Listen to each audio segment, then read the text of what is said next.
Hello student, आप सभी का स्वागत है लेक्चर 4 के माध्यम से जो बीएससी सेकंड सेमेस्टर की नई सीरीज स्टार्ट करके इसमें जो आपका टॉपिक स्टूडेंट आज हम स्टार्ट करेंगे student system of non homogeneous linear equation. Student मैं बताना चाहूँगा जो आपको प्रीवियस लेक्चर में एक बार जाकर देख सकते हैं, वहाँ पे मैंने आपको होमोजेनियस लीनियर इक्वेशन अच्छे से एक्सप्लेन करा रखा है, तो प्लीज़ एक बार जाकर वहाँ पर देख सकते हैं। स्टूडेंट यहाँ पे हम दोनों में क्या डिफरेंस होता है, एक तो आपका system of linear homogeneous equation होता है, एक आपका नॉन होमोजेनियस लीनियर इक्वेशन होता है। हमारे पास अगर कोई इक्वेशन दे रखी, अगर राइट साइड स्टूडेंट यहाँ पे जीरो आता है तो हमारे पास होमोजेनियस लीनियर इक्वेशन होती है। अगर हमारे पास स्टूडेंट राइट साइड यहाँ पे कोई भी कॉन्स्टेंट होता है यानी नॉन जीरो है, वहाँ पे अगर जीरो नहीं है तो नॉन जीरो का मतलब वहाँ पे कोई भी कॉन्स्टेंट है, तो वहाँ पे जो system of non homogeneous equation होती है। अब यहाँ पे स्टूडेंट बात करेंगे system of linear equation in non homogeneous, तो हमारे पास let us the consider a system of m linear equation. और यहाँ पे जो अननोन है स्टूडेंट यहाँ पे एन है, देखो x1 x2 और x3 xn। अब ये कहने का मतलब स्टूडेंट ये है, हमारे पास इक्वेशन जो हमारे पास 2 भी हो सकती है, 3 भी हो सकती है, 4 भी हो सकती है, और यहाँ पे स्टूडेंट 4 तक ये मोस्टली क्वेश्चन बन जाते हैं यूनिवर्सिटी एग्जाम के अंदर। अब यहाँ पे जो वेरिएबल है, चाहे आपका 2 वेरिएबल हो, यहाँ पे 3 वेरिएबल हो, स्टूडेंट 4 वेरिएबल हो, तो वहाँ पे यही कंसेप्ट यूज होगा। तो यहाँ पे हम बात करेंगे the above system of equation can be written as in matrix form. Student आपको 2 इक्वेशन या स्टूडेंट कुछ इक्वेशन दे रखी होगी, इसको मैट्रिक्स फॉर्म में कैसे कन्वर्ट करते हैं समझते हैं स्टूडेंट। हमारे पास a11 x1 प्लस के a12 प्लस के x2 यानी a13 प्लस के x3, तो यहाँ पे स्टूडेंट अप टू करेंगे हमारे पास a1n xn, और राइट साइड यहाँ पे स्टूडेंट कोई कांस्टेंट होना चाहिए। सेकंड इक्वेशन की बात करते हैं a21 x1 प्लस के a22 x2 अप टू चलेंगे यहाँ पे a2n xn यहाँ पे b2 यानी यहाँ पे कोई कांस्टेंट है, न्यूमेरिकल वैल्यू है।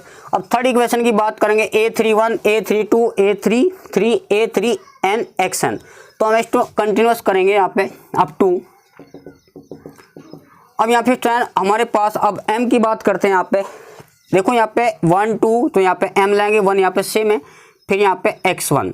अब यहाँ पे देखो 2 सेम है, तो 1 2 यानी am2 हो जाएगा यहाँ पे, और x2 प्लस के स्टूडेंट यहाँ पे समझते हैं am xn, देखो xn तो सेम है, इसको एज इट रखिए।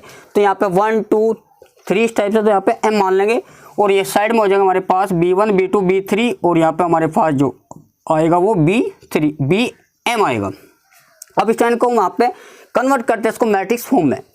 तो मैट्रिक्स फॉर्म हमारे पास क्या है, जिनके कोफिशिएंट है इक्वेशन के x1 x2 और x1 का जो कोफिशिएंट है a11 a12 यहाँ पे अप टू a1n। सेकंड लिखते हैं स्टूडेंट सेकंड इक्वेशन के जो कोफिशिएंट है x1 x2 xn के कोफिशिएंट, तो यहाँ पे a21 a22 a2n, और यहाँ पे स्टूडेंट थर्ड इक्वेशन के लिख देंगे, और यहाँ पे अप टू लिखेंगे am1 am2 और यहाँ पे स्टूडेंट amn। जो हमारे पास जो मैट्रिक्स आया, तो हमारे पास m क्रॉस n ऑर्डर का मैट्रिक्स आया। अब स्टूडेंट यहाँ पे x हमारे पास होता है, ये अननोन है x1 x2 x3, तो अप टू लगा देंगे स्टूडेंट यहाँ पे यानी xn, और जो राइट साइड बचेगा स्टूडेंट हमारे पास ये स्टूडेंट यहाँ पे a होता है, और यहाँ पे जो x होता है भाई इसको आपने इस मैट्रिक्स को x माना, और इस मैट्रिक्स को हमारे पास ये b मानते हैं। जो राइट साइड कांस्टेंट है उसको b मैट्रिक्स नाम देते हैं स्टूडेंट, तो b1 b2 up to bm। अब यहाँ पे स्टूडेंट समझते हैं ये यहाँ पे कितने ऑर्डर का है, यहाँ पे m क्रॉस n ऑर्डर का है। m यहाँ पे स्टूडेंट रो को रिप्रेजेंट करते हैं, n यहाँ पे नंबर ऑफ कॉलम को रिप्रेजेंट करते हैं। अब यहाँ पे स्टूडेंट ये हमारे पास देखो कॉलम कितने हैं, कॉलम यहाँ पे स्टूडेंट 1 ही रहेगा। रो यहाँ पे देखो नीचे को इंक्रीज होती आ रही, तो रो यहाँ पे n होगा, कॉलम यहाँ पे 1 है, तो n क्रॉस 1 ऑर्डर का एक मैट्रिक्स है।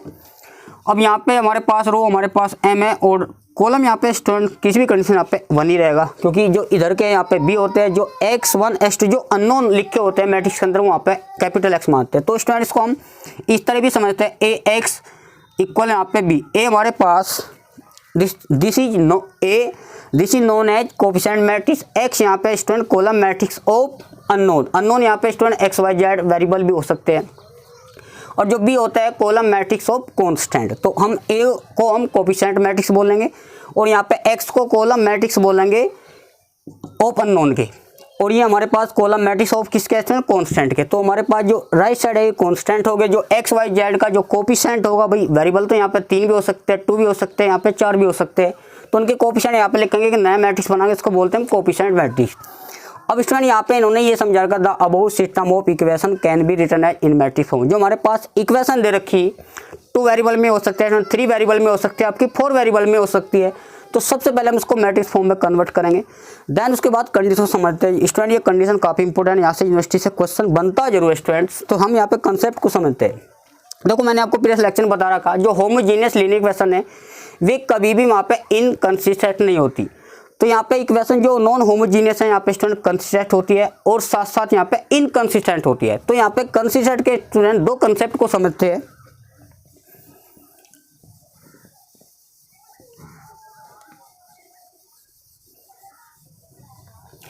स्टूडेंट यहाँ पे हमारे पास जो नोट 1 है दे रखा है उन्होंने, हमारे पास ये रैंक ऑफ ए ऑगमेंटेड बोलते हैं स्टूडेंट। तो रैंक ऑफ ए देखो यहाँ पे समझते हैं, हमारे पास this sign indicate will be यहाँ पे सो रिप्रेजेंट करता है हमारे पास ऑगमेंटेड। इसको हम ऐसा लिख सकते हैं student, augmented matrix A augmented B. Student कुछ नहीं करेगा, ए को और बी को इन्होंने मर्ज करके लिख रखा है, तो ये हमको डबल डॉट भी बोल सकते हैं या फिर ऑगमेंटेड मैट्रिक्स बोलते हैं। यहाँ समझते हैं ए हमारे पास जो कोफिशिएंट मैट्रिक्स होता है और बी स्टूडेंट राइट साइड वाला यानी कॉलम मैट्रिक्स ऑफ यहाँ पे कांस्टेंट होगा। तो यदि rank of A B matrix की और रैंक ऑफ ए मैट्रिक्स के इक्वल आती है तो हमारे पास जो इक्वेशन होगी वहाँ पे कंसिस्टेंट होगी। इक्वेशन जो होगी स्टूडेंट यहाँ पे कंसिस्टेंट होगी। और कंसिस्टेंट के यहाँ पे 2 कंसेप्ट है, इसको ध्यान से समझते हैं स्टूडेंट। नंबर 1 यूनिक सॉल्यूशन और सेकंड जो हमारे पास होगा वो इनफाइनाइट सॉल्यूशन। अब यहाँ पे इसको स्टूडेंट बेसिक कंसेप्ट को समझते हैं। अगर हमारे पास कोई इक्वेशन देखो कंसिस्ट है तो फिर इसके 2 कंसेप्ट होंगे।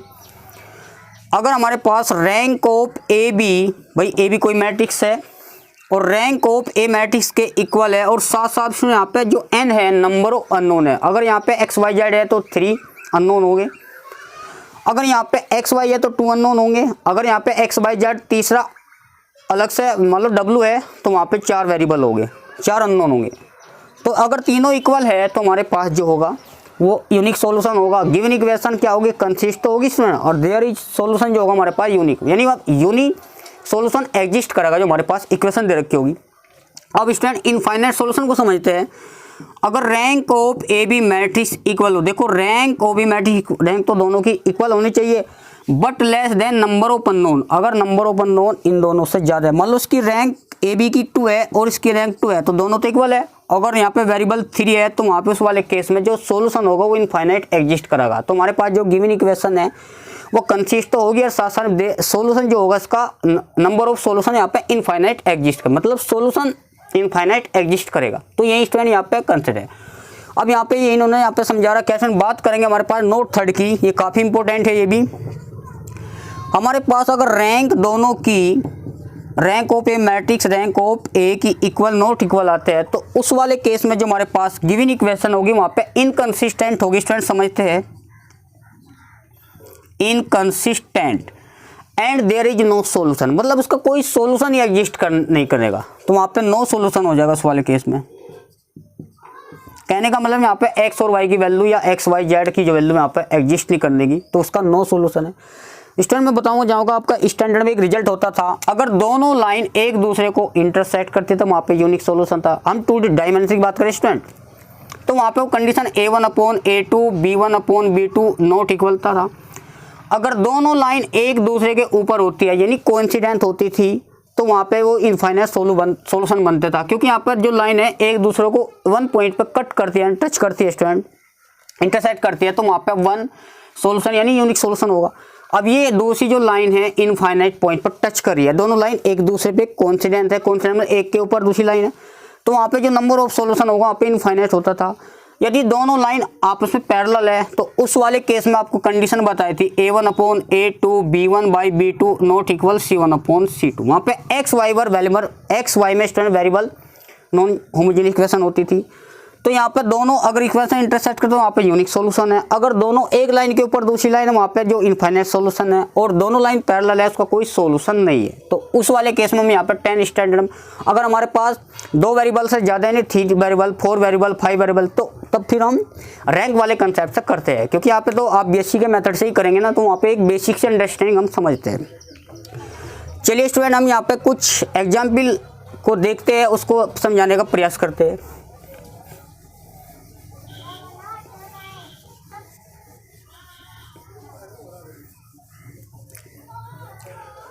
अब यहाँ पे स्टूडेंट एग्जाम्पल को समझते हैं। देखो मैंने आपको बताया था जो पीएस लेक्चर में, एक बार प्लीज को जाकर देख सकते हैं, वहाँ पे होमोजीनियस लीनियर इक्वेशन में स्टूडेंट भी वहाँ पे कंसिस्टेंट होती थी, इनकंसिस्टेंट नहीं होती थी। और यहाँ पे स्टूडेंट दोनों होती है, कंसिस्टेंट भी होती है और साथ साथ यहाँ पे इनकंसिस्टेंट भी होती है। स्टूडेंट एग्जाम्पल समझते हैं।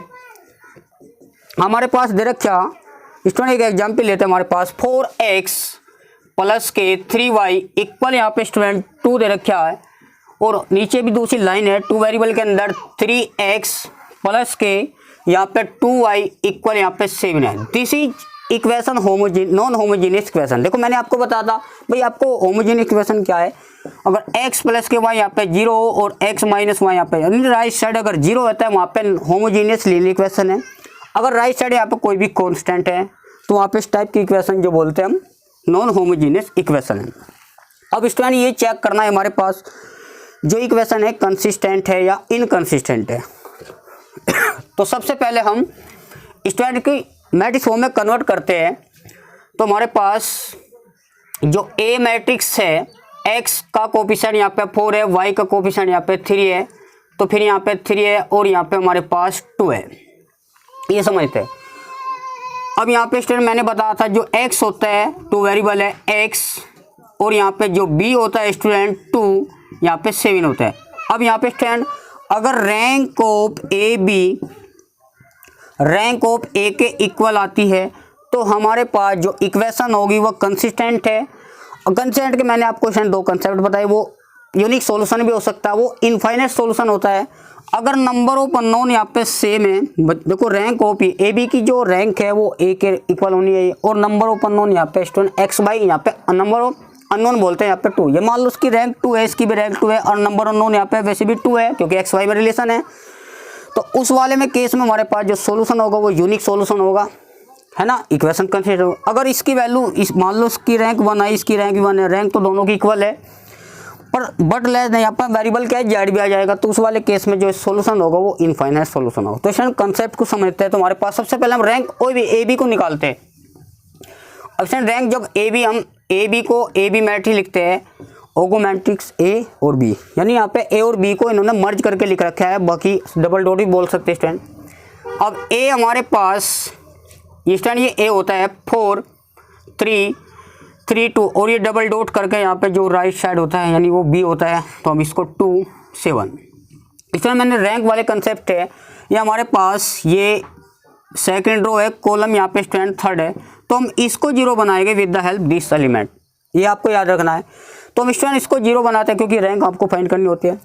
जब हम R2 को चेंज करेंगे स्टूडेंट, ये हमारे पास 3 है, तो 4 R2 माइनस के 3 R1, यानी हम R2 में 4 से मल्टीप्लाई करते हैं, क्योंकि यहाँ पे 4 3 या 12 और 3 4 जा, यानी इसको हम 3 से मल्टीप्लाई करते हैं, इसको हम यहाँ पे 4 से मल्टीप्लाई करते हैं। स्टूडेंट हम पहले हम इसको 0 बनाते हैं, समझते हैं।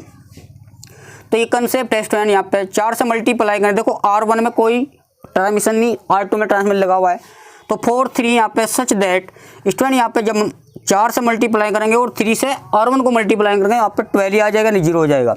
स्टूडेंट यहाँ पे 4 से मल्टीप्लाई करते तो 8, इसको हम 3 से मल्टीप्लाई करते तो ये -1 हो जाएगा। अब स्टूडेंट यहाँ पे 4 से मल्टीप्लाई 28 और 3 यानी 2 जा 6, तो यहाँ पे 7 4 जा 28, 3 2 जा यहाँ पे 6, जब स्टूडेंट सब्ट्रैक्ट करेंगे तो हमारे पास 22। तो हमारे पास जो इस मैट्रिक्स की रैंक है, देखो स्टूडेंट यहाँ पे समझना, रैंक ए बी और रैंक ए की मतलब ए मैट्रिक्स है और ए बी मैट्रिक्स की रैंक जो है ना अलग से निकालने की आवश्यकता नहीं, क्योंकि जो यहाँ पे जो ए होता है स्टूडेंट यहाँ पे समझते हैं, और यहाँ पे बी भाई ए और बी को मिलकर यहाँ पे ए बी मैट्रिक्स ओगो मैट्रिक्स में बना रखा। तो रैंक ऑफ ए बी की जो मैट्रिक्स की रैंक है, देखो ए बी हमारे पास पूरा होता है, तो यहाँ पे रैंक होती है नंबर ऑफ नॉन जीरो, देखो ये भी नॉन जीरो रो है, ये भी नॉन जीरो है, तो हमारे पास जो रैंक होगी यहाँ पे 2 है। अब रैंक ए मैट्रिक्स की फाइंड करते हैं। ए मैट्रिक्स हमारे पास ये है, इसकी जो रैंक है नॉन जीरो रो हमारे पास 2 है। देखो रैंक ऑफ ए बी मैंने बताया था concept, rank of A B equal to rank of A matrix, और यहाँ पे जो अननोन है यहाँ पे स्टूडेंट एक्स वाई है, यानी दोनों यहाँ पे इक्वल है। तो गिवन इक्वेशन यहाँ पे कंसिस्टेंट है, क्योंकि यहाँ रैंक ऑफ ए बी और रैंक ए मैट्रिक्स के इक्वल है, साथ साथ यहाँ पे अननोन भी यहाँ पे 2 ही है। तो हमारे पास गिवन इक्वेशन यहाँ पे स्टूडेंट कंसिस्टेंट है, और देयर इज सोल्यूशन इसका होगा यूनिक सोल्यूशन, यानी हमारे पास दोनों इक्वेशन है वो यूनिक सोल्यूशन, यानी इसके हमें ए की वैल्यू होगी एक्स वाई की। अब स्टूडेंट हम यूनिक सोल्यूशन को चेक करते हैं, मतलब भाई मतलब यूनिक सोल्यूशन कैसे होगा। जो हमारे पास लास्ट वाली मैट्रिक्स है हमारे पास, तो इसको हम स्टूडेंट यहाँ पर ऊपर देखते हैं। तो हमारे पास ये जो लास्ट वाला जहाँ पर हम रैंक फाइंड करते हैं, तो हम इसको लिखते हैं 4x प्लस के 3y, और राइट साइड में स्टूडेंट यहाँ पे 2 है, तो इक्वेशन इसको हम एज्यूम कर लेते हैं इक्वेशन 1। अब यहाँ पे तो 0 हो जाएगा x का कोफिशिएंट, तो y का कोफिशिएंट यहाँ पे -1 है, और साइड में यहाँ पे स्टूडेंट हमारे पास 22 है। दोनों इक्वेशन को सोल्व करेंगे स्टूडेंट, y की जो वैल्यू यहाँ पे -22 आ जाएगा, और यहाँ पर रख देंगे हमारे पास जो x की वैल्यू आएगी वो आप सिंप्लीफाई कर सकते हैं, यानी x y की वैल्यू यहाँ पे यूनिक आएगी, यहाँ पे a की आएगी, क्योंकि यहाँ पे डिफरेंट इक्वेशन है तो यूनिक सॉल्यूशन होगा, याद रखना।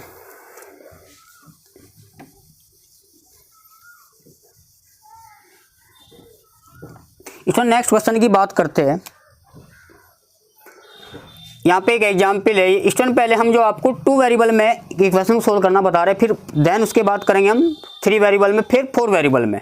तो यहाँ पे समझते हैं, अगर हमारे पास x1 x2 में दे रखी हो कोई non homogeneous equation, 2x2 side में भाई नॉन होमोजेनियस का मतलब साइड में यहाँ पे 0 नहीं होना चाहिए, वो कोई कॉन्स्टेंट होना चाहिए। सेकेंड इक्वेशन 3x1 प्लस के 2 x2, और साइड में यहाँ पे 7 है। तो एग्जाम में पूछा फाइंड सोल्व इट, यानी आपको यहाँ पे एक्स वाई की वैल्यू फाइंड करनी है, साथ साथ ये बताना है हमारे पास जो इक्वेशन है ये कंसिस्टेंट है यहाँ पे इनकंसिस्टेंट। कंसिस्टेंट मैंने बताया था रैंक ऑफ ए बी, अगर रैंक ऑफ ए मैट्रिक्स के इक्वल है तो कंसिस्टेंट होगा स्टूडेंट। और कंसिस्टेंट के मैंने आपको 2 कंसेप्ट बताए, एक तो आपका यूनिक सॉल्यूशन, एक आपका student infinite solution. Unique solution की कंडीशन है अगर rank of A B matrix equal to rank of A matrix, और यहाँ पे नंबर ऑफ अननोन सेम है, यानी तीनों में जो रिलेशन है वहाँ पे इक्वल टू का है। इनफाइनाइट में स्टूडेंट कुछ नहीं कर, रैंक ऑफ ए बी और रैंक ऑफ ए मैट्रिक्स तो दोनों की रैंक तो सेम होनी चाहिए, बट लेस नंबर 2 अननोन, मतलब जो अननोन है वहाँ पे बड़े होने चाहिए दोनों से। तो इस वाले केस में जो सॉल्यूशन होगा वहाँ पे इनफाइनाइट नंबर ऑफ सॉल्यूशन वहाँ पे इनफाइनाइट एग्जिस्ट करेगा, और यहाँ पे जो सॉल्यूशन है वो पे यूनिक एग्जिस्ट करेगा। अगर दोनों यहाँ पे इक्वल नहीं है तो इक्वेशन हमारे पास इनकंसिस्टेंट है, तो उस वाले में केस में यहाँ पे नो सॉल्यूशन होगा, यानी उसका सॉल्यूशन एग्जिस्ट ही नहीं करने का स्टूडेंट। तो हम यहाँ पे क्वेश्चन को देखते हैं। कई बार क्या होता है स्टूडेंट एक्स वाई में, देखो यूनिवर्सिटी के अंदर आपको 3 वेरिएबल में क्वेश्चन मोस्टली देता है या 4 वेरिएबल में, तो ये हम 2 वेरिएबल में इसलिए समझा रहे हैं क्योंकि आप यहाँ पे क्वेश्चन 2 वेरिएबल में हो सकता है। अब यहाँ पे स्टूडेंट इसको मैट्रिक्स कन्वर्ट करते हैं, राइट इन मैट्रिक्स फॉर्म। अब स्टूडेंट मैट्रिक्स फॉर्म में इसको कन्वर्ट करते हैं, तो सबसे पहले वहाँ पे एक्स वाई वेरिएबल था, यहाँ पे स्टूडेंट 2 वेरिएबल है x1 x2, तो आप इस मैट्रिक्स फॉर्म में कन्वर्ट करते हैं। जो x1 का कोफिशिएंट यहाँ पे 4 है, देन यहाँ पे 2 है, और x1 का कोफिशिएंट 3 यहाँ पे 1 है, और यहाँ पे स्टूडेंट इसको हम a मानते हैं, और हमारे पास जो x होता है स्टूडेंट वो यहाँ पे कॉलम मैट्रिक्स होता है ऑफ अननोन x1 यानी x2, और राइट साइड जो होता है स्टूडेंट हमारे पास ये b होता है, ये कॉलम मैट्रिक्स है हमारे पास ऑफ कांस्टेंट। अब स्टूडेंट यहाँ पे अब ये चेक करना होता है हमारे पास जो गिवन इक्वेशन है यहाँ पे कंसिस्टेंट है या इनकंसिस्टेंट। तो आप रैंक के कंसेप्ट से करते हो, तो सबसे पहले हम ए बी ऑगुमेंटिव मैट्रिक्स निकालते हैं। तो ए और बी को इन्होंने स्टूडेंट मर्ज कर रखा है, तो ए का जो हमारे पास एलिमेंट है 3 1, यहाँ पे स्टूडेंट ये डबल डॉट ही बोल सकते हैं या ऑगुमेंटेड मैट्रिक्स बोल सकते हैं। तो हमारे पास बी हमारे पास राइट साइड वाला होता है, तो ये अब स्टूडेंट मैंने बताया यहाँ पे 2 रो है, कॉलम यहाँ पे थर्ड है स्टूडेंट, तो इसको 0 बनाएंगे with the help this element. तो यहाँ पे स्टूडेंट R2 को चेंज करते समझते हैं स्टूडेंट, यहाँ पे वो ट्रांसमिशन अप्लाई करते हैं R2 में, तो R2 यहाँ पे 3, इसको यहाँ पे 4 से मल्टीप्लाई करते हैं तो 12 हो जाएगा, इसको 3 से मल्टीप्लाई करें यहाँ पे 12 हो जाएगा। ये देखना है हमारे ये जीरो कैसे बनना, उसी हिसाब से स्टूडेंट हम यहाँ पे हम बात करेंगे 3, स्टूडेंट इसको 4 से मल्टीप्लाई करेंगे तो यानी 4R2 माइनस के 3R1। ये ट्रांसमिशन अप्लाई करते हैं कि यहाँ पे A और B आपका चला हुआ है, स्टूडेंट R1 को आप एज इट ही लिखेंगे और R2 यहाँ पे 4 से मल्टीप्लाई करेंगे तो 12 और माइनस के 3 इंटू R1 यहाँ पे 0 हो जाएगा, 12 माइनस 12। अब यहाँ पे इंटू 4 R2 की वैल्यू यहाँ पे 1 है, इसको हम 3 से मल्टीप्लाई करके सब्ट्रैक्ट करते हैं यहाँ पे 6 तो माइनस के 2 आएगा। स्टूडेंट इनको हम यहाँ पे 4 से मल्टीप्लाई करते हैं और 3 से यहाँ 15 यानी यहाँ पे 8 में से 5 यहाँ पे 3rd और 2 माइन ये। अब स्टूडेंट यहाँ पे जो रैंक होगी इसकी, रैंक ओ बी मैट्रिक्स, तो हमारे पास देखो नॉन जीरो रो होते हैं, अगर ये पूरी लाइन जीरो हो जाए तो वहाँ पे ये लाइन काउंटिंग नहीं होती, तो उस वाले केस में हमारे पास जो रैंक होगी 1 होगी। अगर उसमें एक भी जीरो है कोई मैटर नहीं करता, अगर 2 जीरो तो यानी पूरी लाइन जीरो है तो उसको हम काउंटिंग नहीं करेंगे, तो हमारे पास जो रैंक होगी नॉन जीरो रो होती है, ये भी पूरी जो जीरो नहीं है, ये भी पूरी लाइन जीरो नहीं है, तो रैंक जो होगी हमारे पास 2 होगी। अब स्टूडेंट यहाँ पर रैंक ऑफ ए मैट्रिक्स निकालते हैं। देखो ये जो मैट्रिक्स होता है वो वहाँ पे ए होता है, इसकी भी रैंक स्टूडेंट यहाँ पे क्या है, नॉन जीरो 2 तो 2 है। अब अननोन यहाँ पे कितने हैं, x1 x2। अब क्वेश्चन करा था वहाँ पे xy में वेरिएबल था, यहाँ पे स्टूडेंट x1 x2 ये 2 वेरिएबल है। तो rank of A B matrix, तो रैंक ऑफ ए मैट्रिक्स यहाँ पे नंबर ऑफ जो अननोन है यहाँ पे स्टूडेंट 2 है। तो इस वाले में केस में गिवन इक्वेशन लिख सकते हो student, given equation is consistent and there is unique solution. मतलब यहाँ पे यूनिक सॉल्यूशन एग्जिस्ट करेगा।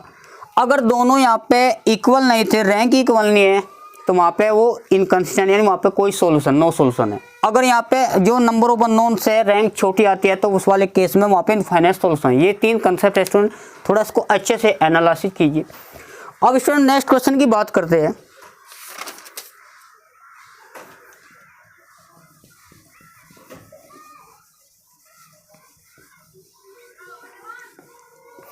स्टूडेंट टेस्ट फॉर, अगर आपसे बोला जाए test for consistency non homogeneous equation of non homogeneous equation. अब स्टूडेंट यहाँ पे क्वेश्चन दे रखे हैं हमारे पास नॉन होमोजीनियस लीनियर इक्वेशन। ये स्टूडेंट 2x प्लस के यहाँ पे 3y और राइट साइड दे रखा है स्टूडेंट यहाँ पे 3, और दूसरी जो इक्वेशन है x माइनस के y हमारे पास 1 है। स्टूडेंट यहाँ पे समझते हैं जो डिफरेंट इक्वेशन है इसको हम यूनिक सॉल्यूशन बोलेंगे। अगर दूसरी इक्वेशन की बात करें स्टूडेंट 2x यहाँ पे प्लस के 3y इक्वल 7, और यहाँ पे दे रखा है स्टूडेंट यहाँ पे 4x यानी 8x प्लस के 12y और यहाँ पे स्टूडेंट 28, इसको इनफाइनाइट सॉल्यूशन है। अब जो थर्ड इक्वेशन दे रखी, थर्ड में इक्वेशन है हमारे पास 2x प्लस के 3y यहाँ पे 7 है, और यहाँ पे 4x प्लस के 6y स्टूडेंट्स यहाँ पे इन्होंने दे रखा है 22। तो इस वाले केस में यहाँ पे नो सॉल्यूशन होगा।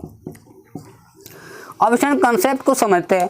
अगर दोनों इक्वेशन यहाँ पे डिफरेंट है तो उस वाले केस में जो इक्वेशन होगी वहाँ पे यूनिक सॉल्यूशन एग्जिस्ट करेगा, और यहाँ पे इनफाइनाइट सॉल्यूशन। देखो स्टूडेंट ध्यान समझते हैं, दोनों इक्वेशन यहाँ पे 2x प्लस के 3y यहाँ पे 4 है। यदि हम सेकंड इक्वेशन को 4 से डिवाइड करते हैं तो हमारे पास फर्स्ट इक्वेशन है, क्योंकि दोनों इक्वेशन यहाँ पे सेम है, अल्टीमेटली दोनों इक्वेशन यहाँ पे एक ही है ना। तो उस वाले केस में हमारे पास जो इनफाइनाइट सॉल्यूशन होगा, नंबर ऑफ सॉल्यूशन वहाँ पे यानी एक्स वाई की जो वैल्यू आएगी वो इनफाइनाइट ही आएगी, तो काफ़ी हो सकती है वो। अब यहाँ नो सॉल्यूशन क्या है स्टूडेंट, यहाँ पे इसको हम सेकंड इक्वेशन 2 से डिवाइड करते हैं तो 2x प्लस के 3y यहाँ पे 10। ऐसा कभी नहीं होने का कि यहाँ पे 2x प्लस के 3y इक्वल 10 हो, या फिर 2x प्लस के 3y यहाँ पे दोनों यहाँ पे जो एक्स वाई का कोफिशिएंट सेम है, तो ये यहाँ पे सेम ही नोट कभी नहीं आ सकता।